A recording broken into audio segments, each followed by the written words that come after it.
السلام علیکم دوستو، میں ہوں ظفیر حسین اور آپ دیکھ رہے ہیں ٹک آف کریچرز چینل۔ دوستو، یہ وہ چینل ہے جس میں آپ جانیں گے کریچرز سے ریلیٹیو اسلامی نظریات اور اسلامی واقعات اور ایسے انفارمیٹیو ایفیکٹس کے بارے میں جو آپ نے اس سے پہلے کبھی نہیں سنے ہوں گے اور جن کو سن لینے کے بعد یقیناً آپ کہیں گے سبحان اللہ۔ تو دوستو، ٹک آف کریچرز کے پارٹ 1 کے لیسن 1 میں خوش آمدید۔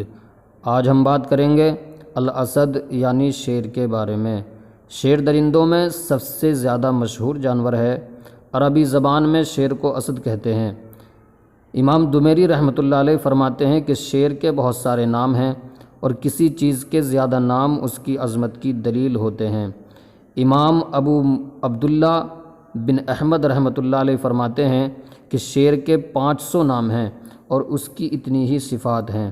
شیر کے مشہور نام ہیں اسامہ، البہیس، التاج، الحرس، الحیدر، الزرغام، الزیغم، الغضنفر، اللیث، التیشار اور القسمورہ۔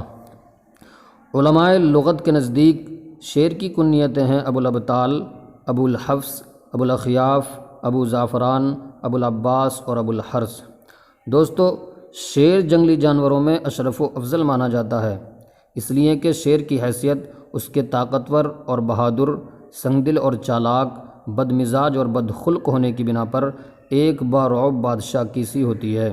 اسی وجہ سے قوت اور دلیری، بہادری اور جرأت اور حملہ آوری میں شیر کی مثال دی جاتی ہے۔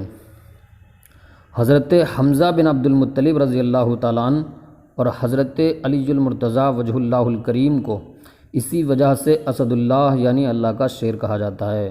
بعض اہل علم فرماتے ہیں کہ یہ بات شیر کے لیے قابل فخر ہے کہ اس کے نام سے حضرت حمزہ اور حضرت علی المرتضیٰ کو شیر خدا کا لقب دیا گیا۔ دوستو، کیا آپ جانتے ہیں کہ شیر کی بہت سی قسمیں ہیں؟ ارسطو کہتا ہے کہ میں نے شیر کی ایک عجیب قسم دیکھی جس کا رنگ سرخ تھا اور اس کا چہرہ انسانی چہرے کے مشابہ اور اس کی دم بچھو کی دم کی طرح تھی۔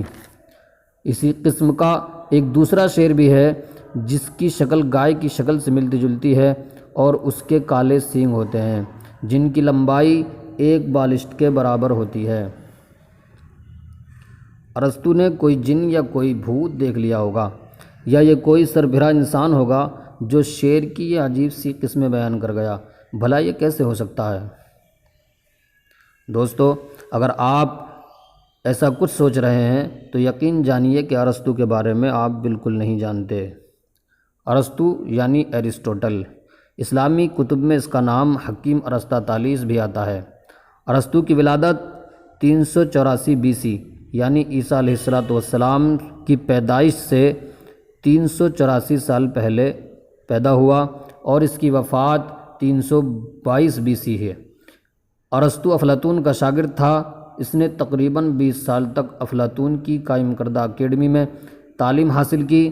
ارسطو نے میتھمیٹکس، لاجک سائنس، فلسفی، ایسٹرونومی، فزکس اور کیمسٹری اور بائیولوجی اور میکینکس جیسے علوم میں کمال حاصل کیا اور ان علوم میں ایسے نظریات اور ایسے اصول ترتیب دیے جو کئی صدیوں تک پوری دنیا میں رہنما اصولوں کی حیثیت سے جاری رہے۔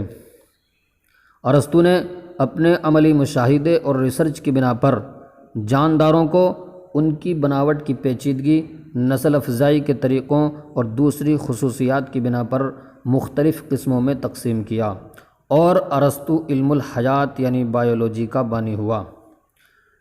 بادشاہ فلپ نے اپنے زمانے میں افلاطون کے انتقال کے بعد ارسطو کو اپنے بیٹے سکندر کی تعلیم کے لیے مقرر کیا۔ یہ وہی سکندر ہے جس کو آپ سکندر اعظم یا الیگزینڈر دی گریٹ کے نام سے جانتے ہیں۔ ارسطو نے مختلف قسم کے حیاتیاتی نمونوں کے طور طریقوں کی تفصیل بیان کی اور جانداروں کی جسمانی ساخت کو بہتر طور پر سمجھنے کے لیے چیر پھاڑ تک کی۔ علم الحیات میں ارسطو کی 2 تصانیف ہیں، on the parts of the animals اور ہسٹری آف دا اینیملز۔ دوستو، ارسطو نے ہر موضوع پر لکھا اور اس دعوے کے ساتھ لکھا کہ اس کا لکھا ہوا ہر حرف حرف آخر ہے۔ ارسطو اپنے زمانے میں استاد کل تھا اور اس کے کہے ہوئے یا لکھے ہوئے کے خلاف سوچنا بھی جہالت سمجھا جاتا تھا۔ تو دوستو، شعر کی ان عجیب سی دو قسموں کے بارے میں اب آپ کا کیا خیال ہے؟ دوستو، اب آتے ہیں حدیث شریف میں شعر کے متعلق تذکرے کی طرف۔ تو حضرت ابو ہریرہ رضی اللہ تعالیٰ عنہ سے روایت ہے کہ نبی اکرم صلی اللہ تعالیٰ علیہ وسلم نے فرمایا کہ حضرت عیسیٰ علیہ السلام روئے زمین پر اس حال میں اتریں گے کہ انہیں دیکھنے سے معلوم ہوگا کہ ان کے سر مبارک سے پانی ٹپک رہا ہے، حالانکہ ان کے سر میں کسی قسم کی کوئی نمی یا تری نہیں ہوگی۔ وہ سلیب کو توڑیں گے، خنزیر کو قتل کریں گے، مال کی کثرت ہو جائے گی، زمین میں امن و امان اور انصاف کا بول بالا ہوگا، شیر اونٹ کے ساتھ اور چیتا گائے کے ساتھ پانی پئیں گے، بکری اور بھیڑیا اکٹھے پانی پینے میں کوئی خوف محسوس نہیں کریں گے، یہاں تک کہ بچے سانپوں سے کھیلتے ہوں گے اور ایک دوسرے کو کسی قسم کا نقصان نہیں پہنچائیں گے۔ اس حالت میں حضرت عیسیٰ علیہ السلام 40 سال تک زندہ رہیں گے، پھر ان کا انتقال ہو جائے گا اور مسلمان ان کی تجہیز و تکفین اور نماز جنازہ اور تدفین کا اہتمام کریں گے۔ دوستو، شفاء الصدور میں ابن سبع السبتی نے حضرت عبداللہ بن عمر رضی اللہ تعالیٰ عنہ سے ایک واقعہ نقل فرمایا ہے کہ حضرت عبداللہ بن عمر رضی اللہ تعالیٰ عنہ ایک مرتبہ کسی سفر میں تشریف لے جا رہے تھے تو ان کا گزر ایک ایسی جماعت پر ہوا جو آرام کر رہی تھی۔ حضرت عبداللہ بن عمر نے ان لوگوں سے ان کی خیریت دریافت کی۔ آپ نے فرمایا، کیا تمہارے ساتھ کوئی حادثہ پیش آ گیا ہے؟ انہوں نے جواب دیا کہ یہاں راستے میں ایک شیر ہے جس نے لوگوں کو خوف و دہشت میں مبتلا کر رکھا ہے۔ یہ سن کر حضرت عبداللہ اپنی سواری سے اترے اور شیر کے قریب جا کر اس کا کان پکڑ کر اسے راستے سے ہٹا دیا۔ پھر آپ نے فرمایا کہ نبی اکرم صلی اللہ تعالیٰ علیہ وسلم تیرے بارے میں بالکل سچ فرمایا کرتے تھے کہ واقعی تجھے ابن آدم پر ان کے غیر اللہ سے ڈرنے کی وجہ سے ان پر مسلط کر دیا گیا ہے۔ اگر انسان اللہ تبارک و تعالیٰ کے علاوہ کسی سے نہ ڈرے تو پھر ان پر مسلط نہیں۔ دوستو، الحاکم میں صحیح سند کے ساتھ یہ قول درج ہے کہ نبی اکرم صلی اللہ تعالیٰ علیہ وسلم نے عتبہ بن ابو لہب کے لیے بد دعا فرمائی کہ اے اللہ، اپنے کتوں میں سے ایک کتا اس عتبہ بن ابو لہب پر مسلط فرما دے۔ تو دوستو، عتبہ کو مقام زرقہ جو شام میں ہے، ایک شیر نے حملہ کر کے کھا لیا تھا۔ نبی اکرم صلی اللہ تعالیٰ علیہ وسلم نے شیر کی ایک ٹانگ اٹھا کر پیشاب کرنے کی وجہ سے شیر کو کتا کہا۔ دوستو، امام بخاری رحمۃ اللہ علیہ نے صحیح بخاری میں یہ روایت نقل کی ہے کہ نبی اکرم صلی اللہ علیہ وسلم نے فرمایا، تم مجذوم یعنی کوڑ کے مریض سے اس طرح بھاگو جس طرح تم شیر سے بھاگتے ہو۔ اور ابن ماجہ شریف میں ایک روایت اس کے برخلاف بھی ہے۔ حضرت عکرمہ ابن عباس اور حضرت علی المرتضیٰ سے ایک روایت ہے کہ حضرت علی نے حضرت عباس سے فرمایا کہ جب تم کسی ایسی جگہ ہو جہاں تمہیں شیر کے حملے کا خوف ہو تو تم یہ دعا پڑھ لیا کرو، اعوذ بالدانیال وبالجب من شر الاسد۔ دوستو، اب آتے ہیں شیر کے شرعی حکم کی طرف۔ تو امام اعظم ابو حنیفہ اور امام شافعی اور داؤد ظاہری بلکہ جمہور اہل علم کے نزدیک شیر کا گوشت کھانا حرام ہے، اور یہ تمام حضرات اس حدیث سے استدلال کرتے ہیں جسے صحیح مسلم میں امام مسلم نے روایت کیا ہے کہ نبی اکرم صلی اللہ تعالیٰ علیہ وسلم نے فرمایا، درندوں میں جو جانور ذی ناب ہو یعنی دانت سے اپنا شکار پکڑتا ہو اس کا کھانا حرام ہے۔ دوستو، اب آتے ہیں طبی فوائد کی طرف۔ شیخ عبد الملک بن زہیر کہتے ہیں کہ اگر کوئی شخص شیر کی چربی کی مالش پورے بدن پر کر لے تو اس کے نزدیک کوئی درندہ نہیں آتا۔ نمبر 2، اگر کوئی شخص شیر کا پتا انڈے کے ساتھ ملا کر پی لے تو اس کے لیے قوت مردانگی کی ساری گرہ کھل جاتی ہیں۔ نمبر 3، فالج کے مریض کے لیے شیر کا گوشت بہت مفید ہے۔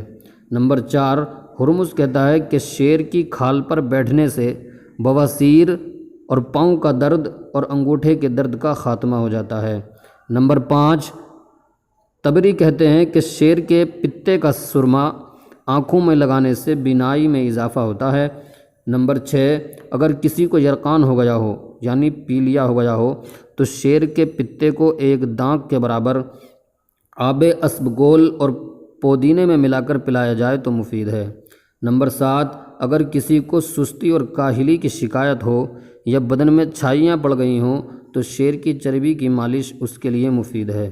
نمبر 8، اگر کسی کو اختلاج قلب کی شکایت ہو تو اس کے لیے شیر کے دماغ کو پرانے زیتون کے تیل میں ملا کر مالش کرنا فائدہ مند ہے۔ نمبر 9، شیر کے پتے کو شہد میں ملا کر کنٹھ مالا میں لگانا مفید ثابت ہوتا ہے۔ نمبر 10، اگر کوئی شخص شیر کے دانتوں کو اپنے پاس رکھے تو وہ دانتوں کے درد سے محفوظ رہتا ہے۔ دوستو اب آتے ہیں خواب میں شیر کو دیکھنے کی تعبیرات کی طرف۔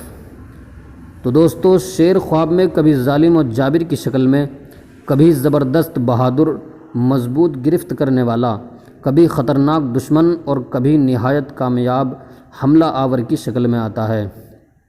شیر خواب میں اکثر موت کی خبر دیتا ہے لیکن کبھی مریض کو شفا یابی کی خبر بھی دیتا ہے۔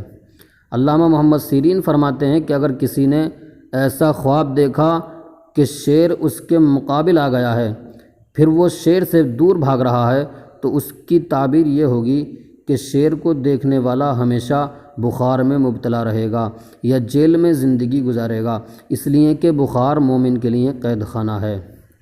اگر کسی نے دیکھا کہ وہ شیر کے بال یا گوشت یا ہڈی لیے ہوئے ہے تو اس کی تعبیر یہ ہوگی کہ اسے کسی حاکم یا دشمن سے دولت حاصل ہوگی۔ اگر کسی نے دیکھا کہ وہ شیر پر سوار ہے لیکن اسے خوف بھی محسوس ہو رہا ہے تو اس کی تعبیر یہ ہوگی کہ وہ شخص کسی پریشانی یا آزمائش میں مبتلا ہوگا۔